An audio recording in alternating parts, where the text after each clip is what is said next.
शृणुयाम देवाः भद्रं पश्येमाक्षभिर्यजत्राः स्थिरैरङ्गैः स्तुष्टुवागुंसस्तनूभिः व्यशेम देवहितं यदायुः स्वस्ति न इन्द्रो वृद्धश्रवाः स्वस्ति नः पूषा विश्ववेदाः स्वस्ति नस्तार्क्ष्यो अरिष्टनेमिः स्वस्ति नो बृहस्पतिर्दधातु ॐ शान्तिः शान्तिः शान्तिः ॐ नमस्ते गणपतये त्वमेव प्रत्यक्षं तत्त्वमसि त्वमेव केवलं कर्तासि त्वमेव केवलं धर्तासि त्वमेव केवलं भर्तासि त्वमेव सर्वं खल्विदं ब्रह्मासि त्वं साक्षादात्मासि नित्यं ऋतं वच्मि सत्यं वच्मि अवत्वं माम् अववक्तारम् अवश्रोतारम् अवदातारम् अवधातारम् अवानूचानमवशिष्यम् अवपश्चात्तात् अवपुरस्तात् अवोत्तरात्तात् अवदक्षिणात्तात् अवचोर्ध्वात्तात् अवाधरात्तात् सर्वतो मां पाहि पाहि समन्तात् त्वं वाङ्मयस्त्वं चिन्मयः त्वमानन्दमयस्त्वं ब्रह्ममयः त्वं सच्चिदानन्दाद्वितीयोऽसि त्वं प्रत्यक्षं ब्रह्मासि त्वं ज्ञानमयो विज्ञानमयोऽसि सर्वं जगदिदं त्वत्तो जायते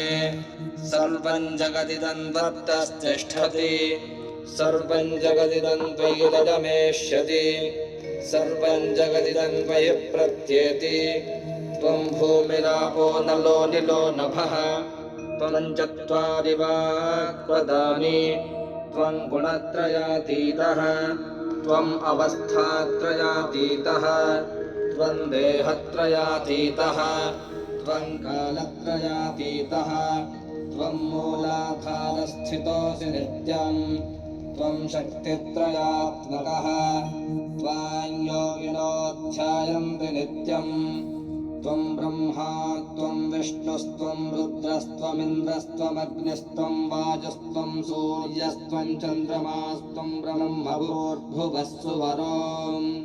गणादीं पूर्वमुच्चार्य वनादींस्तदनन्तरम् अनुस्वारः परतरः अर्धेन्दुलसितं तारेण रुद्धम् एतत्तव मनुस्वरूपम् ऋकारः पूर्वरूपम् अकारो मध्यमरूपम् अनुस्वारश्चान्त्यरूपम् बिन्दुरुत्तररूपम् नादः सन्धानम् सगुंहिता सन्धिः सैषा गणेशविद्या गणकऋषिः निसृद्गायत्री छन्दः गणपतिर्देवता ॐ गणपतये नमः एकदन्ताय विद्महे वक्रतुण्डाय धीमहि तन्नो दन्तिः प्रचोदयात् एकदन्तं चतुर्हस्तं पाशमङ्कुशधारिणं रदं च वरदं हस्तैर्बिभ्राणं मूषकध्वजं रक्तं लम्बोदरं शूर्पकर्णकं रक्तवाससं रक्तगन्धानुलिप्ताङ्गं रक्तपुष्पैः सुपूजितं भक्तानुकम्पिनं देवं जगत्कारणमच्युतम् आविर्भूतं च सृष्ट्यादौ प्रकृतेः पुरुषात् परम् एवं ध्यायति यो नित्यं स योगी योगिनां वरः नमो व्रातपतये नमो गणपतये नमः प्रमथपतये नमस्ते अस्तु लम्बोदराजैकदन्ताय विघ्नविनाशिने शिवसुताय श्रीवरदमूर्तये नमः एतदथर्वशीर्षं योऽधीते स ब्रह्म भूयाय कल्पते स सर्वविघ्नैर्न बाध्यते स सर्वत्र सुखमेधते स पञ्चमहापापात् प्रमुच्यते सायमधीयानो दिवसकृतं पापं नाशयति प्रातरधीयानो रात्रिकृतं पापं नाशयति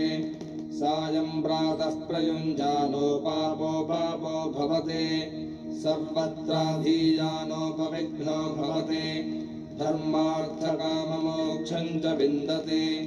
इदमथर्वशीर्षमशिष्याय न देयम् यो यदि मोहाद्दास्यति स पापीयान् भवति सहस्रावर्तनाद्यय्यं काममधीते तन्तमनेन साधयेत् अनेन गणपतिमभिषिञ्चति स वाग्मी भवति चतुर्थामनश्चं जपति स विद्यावान् भवति इत्यथर्वणवाक्यम् ब्रह्माद्यावरणं विद्यान्न बिभेति कदाचनेति यो दूर्वाङ्कुरैर्यजति स वैष्णवनोपमो भवति यो लाजैर्यजति स यशोवान् भवति स मेधावान् भवति यो मोदकसहस्रेण यजति स वाञ्छितफलमवाप्नोति यः साध्यसमिद्भिर्यजति स सर्वं लभते अष्टौ ब्राह्मणान् सम्यक् ग्राहयित्वा सूर्यवर्चस्वी भवति सूर्यग्रहे महानद्यां प्रतिमासन्निधौ वा जप्त्वा सिद्धमन्त्रो भवति महाविघ्नात् प्रमुच्यते महादोषात् प्रमुच्यते महाप्रत्यवायात् प्रमुच्यते स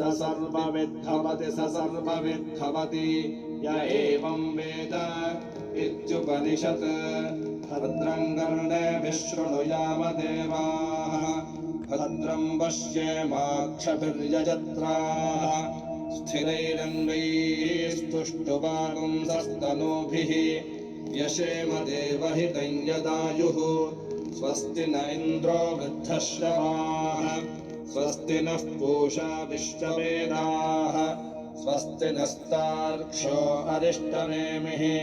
स्वस्ति नो बृहस्पतिर्दधातु ॐ शान्तिः शान्तिः शान्तिः।